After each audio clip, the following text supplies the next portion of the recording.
Looking up at the Skylar Weaponry building, you are filled with dread and anticipation. You've done this before many times, but it's never been something this important, and you've never gone up against a building full of weaponry. It's always been smaller businesses up until now, and now you're being asked to go up against a corporation that deals in training and selling battle mages? This is insane, but you know you can do this. It's a good thing the range died down. "What are you doing out there? Go on in!" Grizz yells into your earpiece. You walk through the automatic front doors and are immediately assaulted by the bright white flame within a massive goblet in the middle of the room. Behind the goblet, there are various rooms and desks for customers and clients to talk to various secretaries. There are people in suits rushing in and out of elevators. Problematically, there appear to be numerous guard mages throughout the floor. You approach a weaponry detector and pass through undeterred. Luckily, cyber implants don't technically count as weaponry. You locate the bathroom and it is right next to the technology lockers for people to store away their technology. Though a simple smartphone cannot significantly alter magical energies, it is reasonable to ask people entering a highly magical area to stow away their smartphones and other technological devices. You enter the bathroom, passing a hooded guard mage helping people place and take their devices. You enter a bathroom stall and remove the toilet paper. Walking to the sinks, you ball up the toilet paper and shove it into the drains. Turning on the sinks, you wait until they begin to overflow and walk out of the bathroom and stand at the end of the line. The water begins to seep out from under the door and the guard immediately notices and walks in. To your surprise, he doesn't come out. "You should probably go on in," Borg says through the earpiece. "Though it's not according to plan, you can likely do something about this." You enter the bathroom and see the guard mage mopping up the water. The toilet paper now gone from the sinks and a door now open revealing a janitorial closet. Someone decided to mess with the sinks! You approach the guard and quickly move behind them. You find the exposed neck and jam the cyber implant into the base of their neck. Now that their main line of defense is disabled, you can easily use the newly installed off button to disable the guard's consciousness. They drop to the floor and you drag them into the janitorial closet, but not before taking their cloak, key, and flintlock. You expected to have to take the janitor's clothes, but this turned out much better. Exiting the bathroom, you are fully dressed in the cloak of a guard. Apparently guard mages also wear masks. Whatever, it'll make it easier to blend in anyway. Having memorized the layout from the building, you immediately head to the elevator and go to the 17th floor, the development floor. Luckily, your newly acquired key allows you to access such floors easily. "So Z, having fun? I know how much you like this in-person stuff," Borg starts.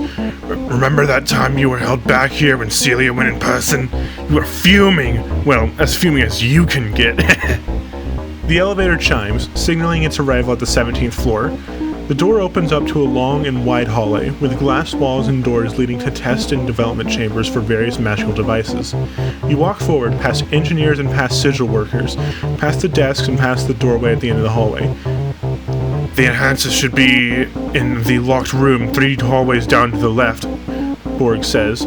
"Should be marked 17139. You calmly continue past the guards at the end of the hallway into the next hallway when one stops you. "Oi! Aren't you a Section 1 guard? You know I can't let you pass here. If you want a promotion, just work for it, okay?" Seeing as you have no ability to speak at the moment, you nod, turn around, and walk away. There's no getting past there at the way you are right now. Either you need to get a higher level guard uniform, not likely to happen, or find some other way around to the... Oh, you've got an idea. You take out your smartphone and message Celia to get ready on the north side. She knows what to do. On your way back to the elevator, you grab a magic resonator disc from one of the tables of equipment used to test new devices.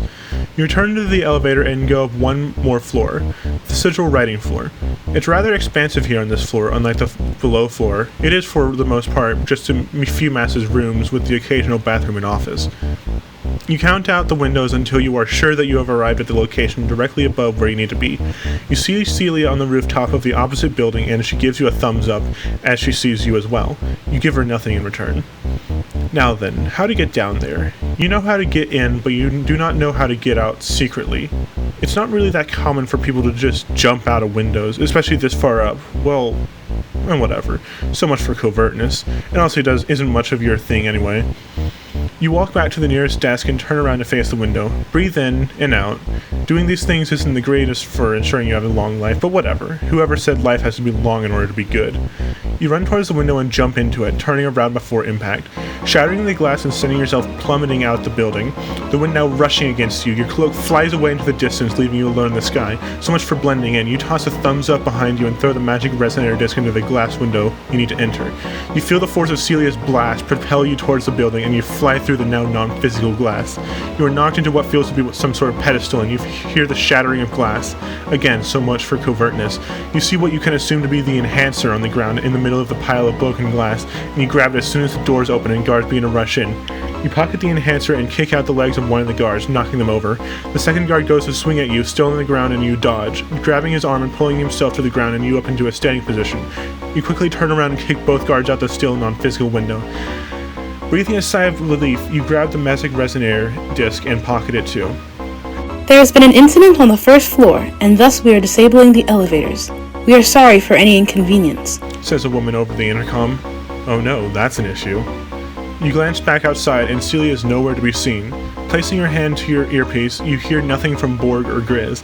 Oh no, that's a bigger issue. Well then, guess you'll have to get out of this situation yourself.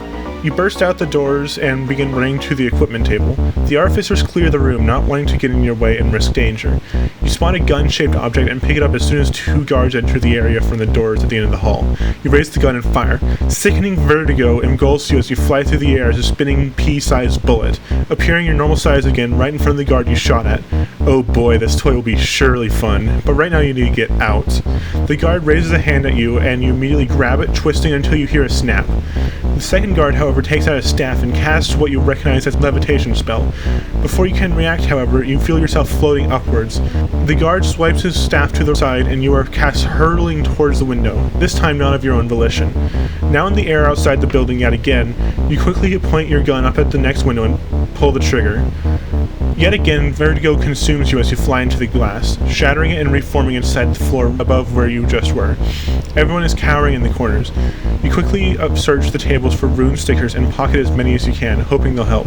You grab a sheet of paper, tape, and a pen of magical ink from a desk and run to the elevator. Taking the paper to the elevator doors, you draw a crude spell circle and intentionally do not program into it an exit path for the energy.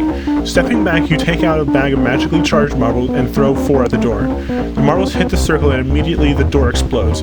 There's a reason why spell circles are restricted information. You pull out 2 stickers from your pocket, Strength and Rock.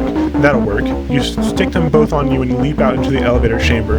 Grabbing the cable and seeing no way through the elevator still at the 17th floor, you start climbing up. Climbing up to what you believe is the 20th floor out of the 45 floors the building has, you rip the doors open a few inches before your stickers wear off. You pull out your warp gun thing and fire yourself through the crack. I can see you, says the intercom, but you ignore it and continue running for any way out. You run forward to the end of the hallway and take a left. You run straight forward through another hallway and then something catches your eye. Stopping and looking behind you, you see nothing, but as you turn back around, you see it at the corner of your eye. A black door in the middle of this white hallway. You can only see it when you aren't looking directly at it, and you almost missed it completely. You navigate yourself to the door and open it up. Inside, you see a rapidly spinning purple and green orb with the electricity arcing from it. Now, don't go there, the intercom says, but you ignore it anyway and enter the room. There are patrols coming to your floor, it says, but you walk closer to the orb anyway, finding a control panel. You look for a button or switch that might make it do something dangerous. You eventually find a switch marked Field Disruptor Switch, Do Not Reset. You immediately pull the switch without hesitation. The orb emits a strange noise and grows bigger, with the lightning arcs more frequent, but the switch seems to reset. You pull it again and the orb grows even bigger. If you keep doing that, it'll explode, says the intercom, warning you, but you don't care anymore. You're invested in the chaos. You pull the switch and lights begin to light up red and the orb begins shaking. Oh no, now look what you've done. The orb violently starts pulsating in and out, lightning destroying the areas around the orb. The orb collapses in on itself and bright white beams begin to spill out of it. Goodbye! The orb explodes. You wake up with a massive headache in some unknown alleyway. You hear slow clapping approaching you, and you look over and see Ms. Guy walking towards you. Well done! You really did a number on them. She holds out a scone. What's a scone? I've been told they're rather good. Without hesitation, you pull out your gun and shoot her. She falls over, now dead with a bleeding hole in her head.